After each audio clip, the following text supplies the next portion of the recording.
quais os melhores fundos imobiliários para a gente investir nesse momento? Essa é uma das 3 perguntas que eu vou responder aqui nesse vídeo. 3 perguntas que me fazem ou lá na caixinha de perguntas do Instagram, que pelo menos 3 vezes por semana eu deixo aberto para vocês tirarem as suas dúvidas, ou nos comentários de outros vídeos meus aqui no meu canal no YouTube, beleza? Eu escolho as perguntas que eu acho que faz mais sentido, que mais vão ajudar o pequeno investidor, o investidor iniciante na jornada. E essa é uma delas, né? Quais os melhores fundos imobiliários para a gente investir nesse momento? Essa vai ser a última pergunta que eu vou responder. Antes, eu vou responder outras 2 ótimas perguntas que me fizeram. A primeira pergunta, quem mandou foi o Elton. Ele falou: Edu, poderia me dar um conselho de balanceamento de carteira? Olha só, Elton e todos os investidores iniciantes ou investidores que já têm uma experiência, que já investem há um certo tempo, o que eu vou falar aqui não é um conselho, é uma regra. E regra não pode ser quebrada, porque é igual na nossa vida. Quando a gente quebra uma regra, por exemplo, uma lei de trânsito, a gente é penalizado com uma multa. Quando a gente quebra uma regra da sociedade, a gente pode ser processado, a gente pode ser até preso. Enfim, toda vez que a gente quebra uma regra, a gente é penalizado. E no mundo dos investimentos é assim também. E o que está em jogo aqui não é só o dinheiro, igual de uma multa, que você vai lá e paga e tá tudo bem e continua dirigindo. O que está em jogo aqui é a sua independência financeira, é o seu patrimônio que você está construindo na bolsa de valores. Então, a gente não pode quebrar regras. E isso serve para quem começa investindo com pouco dinheiro, 100, 200, 300 reais, ou para quem investe mais. Balanceamento de carteira. O que você precisa saber? Primeiro, existe um balanceamento de macroalocações, que a gente chama. Isso é, a gente nunca coloca nossos ovos todos numa única cesta. Então, nós não investimos só no Brasil. A gente sabe, o Brasil é um ótimo lugar para a gente investir e construir patrimônio, mas ele nunca deve ser o único lugar. Então a gente investe no Brasil, a gente investe nos Estados Unidos e a gente investe em Bitcoin. Essa é a minha metodologia. E eu falo dessas 3 aqui, que são os 3 tipos de investimentos da renda variável, porque tem os investimentos em renda fixa, que você também deve ter uma parte da sua carteira, beleza? Mas como eu falo de ações, de fundos imobiliários, de renda variável, às vezes eu nem falo da renda fixa, mas isso não quer dizer que você não tenha que ter. Tem que ter renda fixa, pelo menos um pouco, além da sua reserva de emergência, beleza? Então, pensa no seguinte: macroalocação, Brasil, Estados Unidos e Bitcoin, beleza? Dentro do Brasil, aí tem as microalocações, porque eu sei que tem gente que fala: ah, não invista em fundos imobiliários, invista só em ações. Tem gente que fala o contrário. Eu falo o seguinte: a gente sempre vai investir em todo ativo que põe dinheiro no nosso bolso. E os melhores ativos para a gente investir na renda variável aqui no Brasil, sem dúvida alguma, são os 2, ações e fundos imobiliários, beleza? Isso já é um outro ponto da diversificação. E dentro de cada um deles, a gente também tem a diversificação. Por exemplo, ações, a gente tem vários setores para a gente investir. Setor bancário, setor de saneamento, setor de seguros, setor de energia elétrica e muitos outros setores, tá? Então, montar uma carteira diversificada com vários setores, pelo menos 4 ou 5 setores, uma ação de cada um desses setores. Dessa forma, você já vai começar com uma carteira minimamente diversificada, beleza? A mesma coisa para os fundos imobiliários, fundos de papel, fundos de tijolo. Dentro dos fundos de tijolo, fundo de galpões logísticos, fundos de shopping, fundos de lajes corporativas, beleza? E a mesma coisa lá nos Estados Unidos, onde nós temos as stocks, os REITs e os ETFs para investir. Também não cai nessa conversa de que,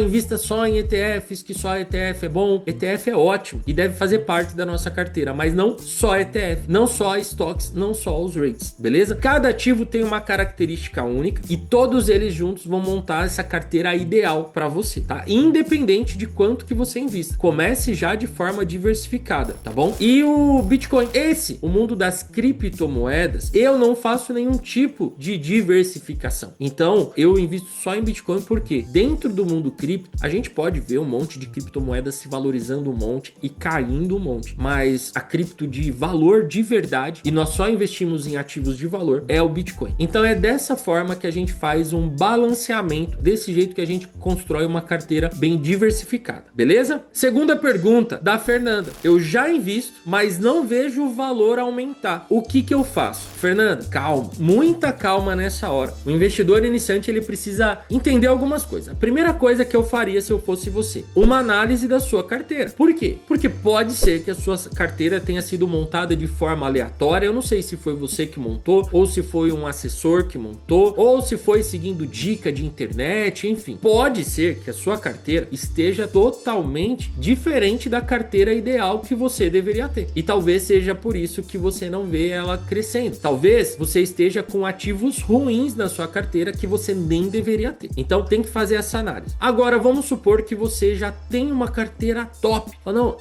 a minha carteira só tem bons ativos, na quantidade certa de ativos, e eu não vejo ela se valorizar. Talvez seja por um cenário externo, pela economia no Brasil, por um momento que a gente esteja passando na economia no Brasil e do mundo. E de fato, hoje, no momento que eu gravo esse vídeo, a gente tá passando por um momento bem desafiante politicamente, economicamente no Brasil e no mundo. Então é normal nesses períodos a nossa carteira oscilar, e no curto prazo isso não importa. Agora, um jeito de você medir se você tá no caminho certo são os seus dividendos. É você olhar para os seus dividendos e você ver se os seus dividendos estão crescendo periodicamente. Compare quanto você recebe de dividendos todos os meses e vê se isso forma uma escadinha. Porque o sucesso dos nossos investimentos, ele não deve ser baseado na rentabilidade da nossa carteira. Porque no curto prazo, essa rentabilidade pode não acontecer e tá tudo bem. Mas os dividendos não mentem. Só que lembra também, tem mês que algumas ações pagam dividendos, outras não. Os fundos imobiliários pagam sempre. Então de um mês para o outro isso pode oscilar. Então é importante você medir por períodos, a cada 3, 6 meses, e o ideal é você medir por ano. É que eu sei que tem gente aqui que não investe há mais de um ano, então não tem como fazer essa medição ainda. Então vai fazendo mês a mês e acompanhando, beleza? E agora o Ricardo mandou essa pergunta especial: quais os melhores fundos imobiliários para investir nesse momento? Ele deixou bem claro isso, nesse momento. Pessoal, cuidado com isso. Não existe o melhor investimento para esse momento. O melhor investimento, ele deve ser o melhor para esse momento e para todos os outros momentos. Então, quais são os melhores fundos imobiliários para a gente investir? Os melhores fundos imobiliários, eles são aqueles com alta liquidez, com patrimônio, valor patrimonial alto, acima de 1